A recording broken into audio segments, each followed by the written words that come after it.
नमस्कार. आज आपण पोह्याचे कुरकुरे कसे बनवायचे ते पाहतोय. तर कुरकुरेच्या पेक्षा पण एकदम भारी लागतात चवीला.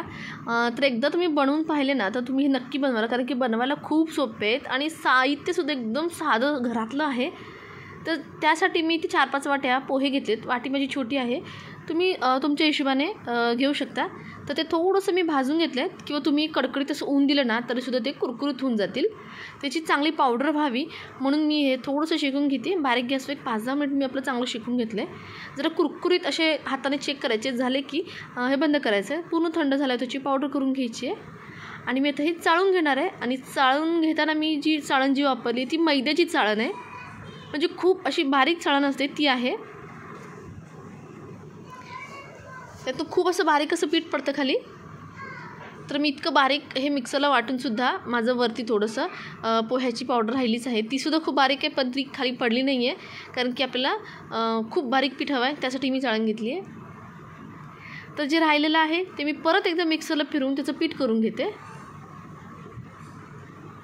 तर अशा पद्धतीने मी हे सगळं पीठ घेतलं आहे करून आणि ते चाळून देखील घेतलं आहे.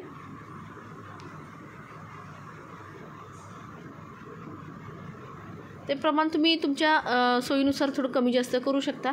पोहे मी अंदाजेच घेतले आहेत, कशी वजनी नाही घेतलेले. तर हे पीठ तयार आहे आपलं. त्यात थोडे मसाले घालूयात. मसाल्यामध्ये खूप जास्त काही वापरायचं नाही आहे. तर लाल तिखट घातलं आहे मी, एकदम असा छोटा चमचा आहे तोही अर्धा चमचा घातला आहे मी. चवीनुसार मीठ घालायचं आहे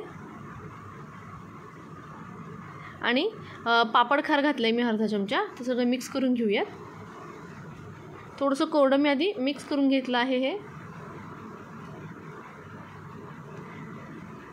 आणि लाल तिखट देखील घरचंच रेग्युलर आपण जे भाजीमध्ये वापरतो ते लाल तिखट आहे, स्पेशल असं वेगळं लाल तिखट नाही घेतलं मी. तर थोडं थोडं पाणी घालून याचा सॉफ्ट असा गोळा मळून घ्यायचा आहे. थोडा मऊच गोळा मळायचा आहे. तर पाणी देखील मी नॉर्मल टेम्परेचरचं वापरलं आहे, गरम पाणी वगैरे काही वापरायची गरज नाही. खूपच सोपी आहे ही रेसिपी.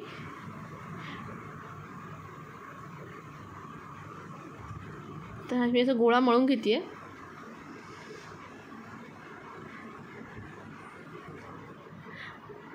हे बनवायला पण जास्त वेळ लागत नाही आणि सुकायला पण जास्त वेळ लागत नाही, कारण की ऑलरेडी उन्हाळा चालू आहे, कडकडीत ऊन आहे. तर एका दिवसामध्ये छान सुकून जातं. तर हे सॉफ्ट असं एकदम मी मळून घेतलं आहे. तर आपला शेवचा जो सोऱ्या असतो किंवा शेवगा म्हणतात काही ठिकाणी, तर त्याच्यामध्ये हे पीठ घालून घ्यायचं आहे. आणि त्याची जी खालची प्लेट आहे तर ती मी थोडीशी जाड शेव असते त्या शेवची मी इथं प्लेट लावली आहे. आणि ते अशा पद्धतीने आपल्याला त्याचे लांब लांब असे शेवयासारखंच आपल्याला हे लांब लांब धागे असे त्याचे घालायचे आहेत. तर तुम्ही बघू शकता व्हिडिओमध्ये किती इझिली ते पडतं आहे आणि हे एकमेकाला चिकटत नाही. हे घालून झाल्यावरती 5 मिनटं जरी तुम्ही एक धागा जरी वेगळा केला तरी तो होतो.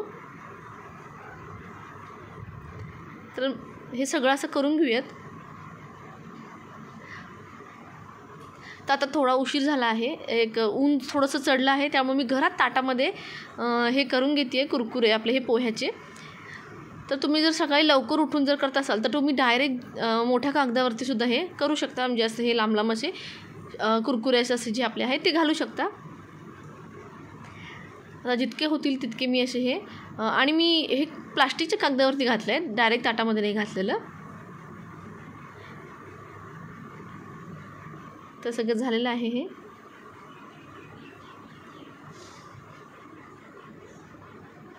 असं चिकटत पण नाही, हे छान बनतं पीठ. असं वाफ वगैरे द्यायची काहीच गरज पडत नाही. तर आता हे उन्हात वाळून घेऊया. एका दिवसात सुकून जातं तरीसुद्धा तुम्ही कडकडीत असं 1-2-3 दिवस जरी सुकवून घेतलं तरी चालेल. तर आता हे सुकल्यानंतर तुम्ही बघू शकता थोडंसं साईजने कमी झालं आहे. खूप छान असे बनतात हे. आता गरम गरम तेलात असे तळून घ्यायचे. तेल चांगलं गरम झालं पाहिजे. छोटंसं तुकडं मी घालून बघितलं आहे तर चांगलं लगेच असं फुलून वर येतो आहे, म्हणजे तेल गरम झालं आहे. ते काढून घेऊयात आणि हे असेच तळून घेऊयात बाकीचे सुद्धा. आणि चवीला इतके भारी लागतात की तुम्ही असं थोडं असं खायला सुरुवात केली ना ते कधी संपून जातील तुम्हाला समजणार देखील नाही, इतके हे कुरकुरीत असे भारी बनतात. तर ही इतकी जर सोपी असेल रेसिपी तर नक्की ट्राय करायला तर बनतंच आहे. तर नक्की एकदा ट्राय करून बघा. आणि तुम्ही जर बनवली आणि तुमची रेसिपी तुम्हाला आवडली तर नक्की मला व्हिडिओला येऊन कमेंट मात्र करा. व्हिडिओ पाहिल्याबद्दल थँक्यू.